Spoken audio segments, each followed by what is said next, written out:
L'initiation au vaudou face à la curiosité et à l'obligation géographique et prince Zédeka, Kanroronou, grand gardien de la tradition ou de la religion ancestrale, nous sommes face à une situation aujourd'hui. Il y a beaucoup de curieux qui vont dans les couvents, qui vont demander l'initiation pour voir ce qui s'y passe. Il y a en même temps certaines personnes qui se voient obligées de passer à certaines initiations, vu peut-être une affectation, et puis dans la zone, il y a des pratiques, il faut sortir la nuit, il faut faire ceci. Comment arrivez-vous à contenir ou comment arrivez-vous à gérer ces différentes situations? Voilà. Merci beaucoup. Je salue le plateau, je salue tous les téléspectateurs qui nous suivent actuellement. Et pour vous dire que l'initiation, ce n'est pas un jeu d'amusement. C'est pas un jeu d'enfant. C'est pas un jeu d'enfant, c'est pas de l'amusement. Et d'abord, il y a plusieurs types d'initiation. Ok. D'accord, dans le vaudou. Et vous savez, soit vous êtes dépositaire d'un certain nombre de forces, et c'est inné en vous, vous êtes né avec, et il faut aller se conformer. Soit vous avez des problèmes, et les problèmes vous amènent, n'est-ce pas, à aller. Il y a le certificat de conformité dans la religion. Absolument. Nous avons le certificat de conformité. Donc finalement, on avait tout. Hein. Oui, c'est pourquoi nous avons le couvent. Nous avons les temples aujourd'hui, c'est les temples. Les temples d'initiation. Et n'est pas initié qui veut, mais qui peut. Et vous avez parlé de curiosité et de zones géographiques. Oui. D'accord. Je vais aller pas à pas pour parler de l'initiation. L'initiation, il y a plusieurs types d'initiation. Il y a l'initiation au phare, par exemple. Avant d'être initié, avant de commencer par les béabas, il faut commencer par l'initiation au phare d'abord. Lorsque vous voulez vous initier au vaudou, au principe du vaudou, c'est d'abord l'initiation au phare. Vous devez avoir votre carte d'identité spirituelle. Vous devez connaître vos arcanes de destinée. Ça fait un. Deux, si vous voulez aller loin, si vous êtes par exemple un dignitaire comme nous, vous devez alors faire au-delà de l'initiation au phare, vous devez aller au couvent, c'est-à-dire on vous interne. On vous interne, on vous fait le baptême spirituel ancestral. C'est-à-dire, on vous interne au couvent pendant un certain nombre de temps. Des fois, et vous devenez un roussi. Un roussi, d'abord. Un roussi, avant d'être un rounon ou un rounongan. Maintenant, on dit, c'est-à-dire, vous devez vous faire initier, n'est-ce pas, à l'art vaudou, au culte vaudou. Et là, on vous interne, on vous inculque. C'est-à-dire, on vous change votre nom. Changement d'identité. Changement d'identité. C'est comme le baptême spirituel. Une renaissance. Ancestral. Une renaissance. D'accord? Donc, ça, c'est réservé, n'est-ce pas, aux adeptes vaudou et aux dignitaires vaudou. D'accord. Le vrai vaudou, le vrai non, le vrai dignitaire du culte vaudou doit aller au couvent, obligatoirement. Le vrai dignitaire. Oui. D'accord, ça c'est réservé aux vrais dignitaires et puis, non, à ceux qui ont l'esprit à la base. Je dis originellement. Originellement, si vous voulez avoir un ancrage dans la spiritualité vaudou, vous devez faire le couvent. Et c'est un couvent que vous apprend les principes de base, les principes de vie, le code de vie, le respect de l'autre. Vous allez voir un initié, un vrai initié, lorsqu'il passe quelque part, sa manière de voir diffère de la façon de voir des profanes.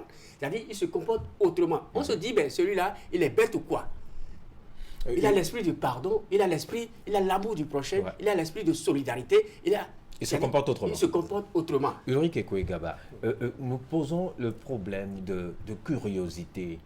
Ça, on est d'accord. D'où c'est sacré, tout et tout. Mais c'est un phénomène réel des toubabs qui viennent pour savoir ce qui est là et les dignitaires les accueillent, ou bien des personnes qui se disent mais qu'est-ce qui se passe là-bas, j'ai bien envie de remplir les formalités parce que si c'est question d'argent je suis prêt et on s'y adonne. Je ne sais pas si la problématique est bien posée. Mais... vous touchez un problème sensible. Quand vous parlez de curiosité, avant d'aller au Toubab, je vais d'abord commencer par nous, Noirs, Africains, authentiques et puis originaires, détenteurs de ces puissances-là. Tout de suite, observez ce qui se passe dans les couvents. Je ne veux pas faire de stigmatisation, bien évidemment. Dans certains couvents, et Gougoum par exemple, d'accord, sans stigmatisation, bien évidemment. Vous imaginez des jeunes, par exemple, qui, du jour au lendemain, sont initiés et qui vont faire des bêtises dehors.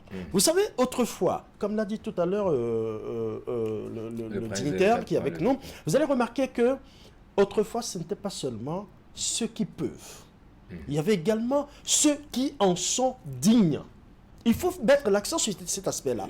Ceux qui peuvent, oui, mais ceux qui en sont vraiment dignes. Et c'est pour cela que vous allez remarquer que autrefois, digne, ça veut dire quoi? Digne, ça veut dire qu'on a eu le temps de vous analyser, de voir que vous avez les comportements, vous posez les actes et vous avez les attitudes qu'il faut pour pouvoir respecter les consignes de cette initiation. Parce que la société africaine a tout classifié. Nous n'avons rien appris de chez les Blancs. Nous avons juste essayé de revenir au style occidental. Sinon qu'en réalité, vous allez remarquer qu'autrefois, l'enfant de 0 jusqu'à partir de l'adolescence, il restait presque dans les jupons de sa mère. Mais à partir de cet instant, on l'arrache du jupon de sa mère et il commence son initiation avec les aînés. Et il fait les petites initiations jusqu'à un niveau donné. Et vous allez remarquer que c'est en ce moment-là, quand il finit les initiations, qu'il devient homme. Je dis bien homme. Et là, il a la possibilité, la latitude de se marier. Donc, il doit d'abord être homme avant de se marier. Et ceux-là ont fini les initiations. Et c'est pendant les initiations qu'on leur montre comment il faut être homme. On ne doit pas taper la femme. On ne doit pas faire ci. Tu ne dois pas faire ci. Tu ne dois pas faire ça. Tu dois respecter, tu dois surtout savoir tenir ta bouche.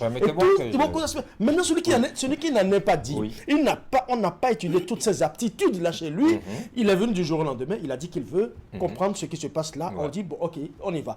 Parlant des toubibs maintenant qui viennent, ils ont l'argent, ils disent, venez, j'ai de l'argent, je veux comprendre ce qu'il en est, tout ça. Moi, je pense que ce n'est pas la faute aux toubibs, c'est la faute aux détenteurs du sacré de chez nous qui doivent savoir si ce toubib, peu importe la couleur de sa peau, est-ce qu'il a les aptitudes nécessaires pour connaître ce qu'il y a au fond. Parce que être initié, c'est une chose. Mais est-ce que respecter l'initiation ou le code de l'initiation, c'est encore autre chose? C'est encore autre chose. Pour Maggie, je me permettais que ce soit un petit pic. Jésus est venu nous délivrer de tout ça, en fait. Ou bien Maggie? De tout quoi? Jésus est venu nous délivrer de quoi? De toute cette tradition, et pour qu'on puisse suivre sa voie, son chemin. Non. Ah oui? Non. Ah d'accord. Merci. Merci beaucoup. Non. Merci, bravo. Non, pour compléter un peu ce que Uri Gaba a dit. Oui, M. Gaba a dit, c'est très profond. Aujourd'hui, vous avez parlé de curiosité et de zone géographique. C'est zone géographique. Oui, de zone géographique. En fait, aujourd'hui, beaucoup viennent au vaudou en général par curiosité. C'est vrai, le vaudou est ouvert à tout le monde. Parce que c'est ce que nous avons de façon originelle, de façon authentique, depuis la nuit des temps. D'accord, le vaudou est tolérant et est ouvert à tout le monde. Mais il y a le côté culturel, il y a le côté touristique, il y a le côté culturel. Et le respect des codes. Je table, voilà, le respect des codes. Et c'est à travers l'initiation. Le côté culturel, c'est à travers l'initiation. C'est sur ça, surtout, le soubassement même du vaudou. Donc, quand les gens viennent, tout va bien, des gens qui viennent, l'homme lambda qui vient, il dit oui, j'ai l'argent, voilà, il ne faut pas tout le montrer. Est-ce qu'il est prêt? Il est prêt, non seulement prêt, est-ce qu'il a les aptitudes nécessaires pour qu'on lui montre certaines choses? Il y a certaines choses, lorsqu'on vous montre, vous devez être aveugle, vous essuyez des revers. Mais vous devez avoir, en tant que dignitaire, vous devez avoir les astuces nécessaires pour savoir si la personne elle est prête. Je profite de votre canal pour dire, pour sensibiliser nous dignitaires, parce que le linceul se lave en famille. Nous sommes là pour dire la vérité, pour nous auto-sensibiliser. Parce que ce qui se passe aujourd'hui, il y a trop de bordel, surtout quand nous allons sur TikTok, nous allons sur les réseaux sociaux, il y a tellement de bordel.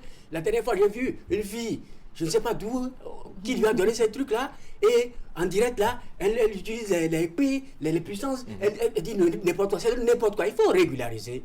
Je pense que nous faisons appel aux autorités, nous sommes dans un pays de loi, nous sommes dans un pays de règlement, et je salue le comité des rites vaudou. Il faut prendre la disposition pour assainir.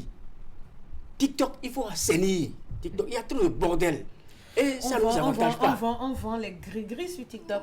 C'est du bordel. On vend du bordel. C'est du bordel. Et ça ne nous avantage pas. Je pense que nous sommes en train de revaloriser, de recentrer nos pratiques ancestrales à travers les rites vaudous, à travers les vaudous déistes. Il faudrait quand même prendre des dispositions pour éviter ces choses qui ne font pas honneur à nos pratiques. Très rapidement, si vous permettez, on ne pourra pas boucler sans aborder cet aspect.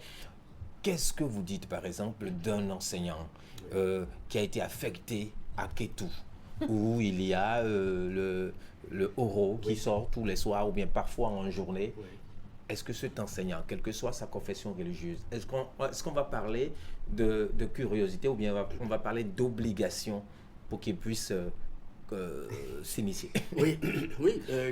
On a une minute. Oui, on a une minute. Justement, merci beaucoup. Il faut se conformer. Parce que nos pratiques sont de chez nous. Lorsque vous allez dans un milieu, conformez-vous. Quand tu vas dans un endroit, les gens marchent avec la tête, il faut marcher avec la tête. Il faut se conformer. Il ne faut pas vouloir faire la tête. D'accord? Il faut se conformer. Si c'est un enseignant pasteur? Non, si c'est un enseignant pasteur, c'est juste pour une mission. Une mission. Ça ne déroge pas de ses obligations de religieuses. C'est juste pour un temps. Il a juste un temps passé, il faut se conformer. Mais ça veut dire qu'il y aura quand même une limite. Il y aura une limite, je ne refuse pas. Il y aura une limite parce que j'aimerais aussi exhorter. Marie refuse carrément. Oui, j'aimerais exhorter parce qu'il y a des pratiques. Nous venons il y a des trucs que nous ne pouvons pas voir. Nos ancêtres l'ont institué depuis la nuit des temps et ça se perpétue. D'accord? Donc, ce sont nos pratiques et nous devons les toiletter. C'est vrai qu'il faut toiletter, il faut revoir certaines choses. D'accord, pour évoluer avec le temps. Oui, moi j'estime qu'il y a deux aspects qu'il faut prendre en ligne de compte par rapport à ce cas. 30 secondes, c'est possible? Le tout premier aspect, c'est que quand vous venez dans une région, je suppose, je prends votre cas typique que vous avez énuméré tout à l'heure, un enseignant qui vient dans une zone où il y a le Oro, dans la nuit, et puis en journée, le Zangbetor, si possible, et autres, tout ça. Donc, il y a deux possibilités. La première possibilité, c'est que soit vous acceptez, d'accord, de vous initier. Là, ça veut dire que vous avez la latitude de circuler en tout temps, tout en respectant les règles et les codes, bien évidemment.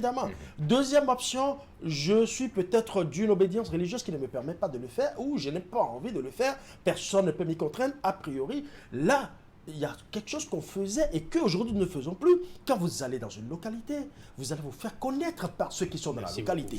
Donc vous leur expliquez, je suis enseignant, je suis dans la localité, je suis de telle religion, c'est vrai, vous êtes de telle autre religion, permettez-moi de rester avec vous, de travailler, et puis donner les consignes qu'il faut à ceux qu'il faut pour que la nuit en circulant, que je puisse... Vous allez remarquer que sans être initié, vous allez tellement vous faire d'amis dans ce secteur-là que même si éventuellement il devrait y avoir des sorties surprises, on va vous informer.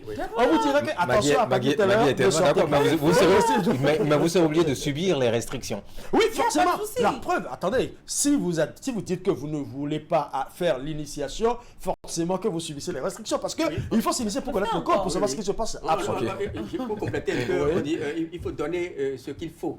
C'est-à-dire... on fait le coco. Voilà.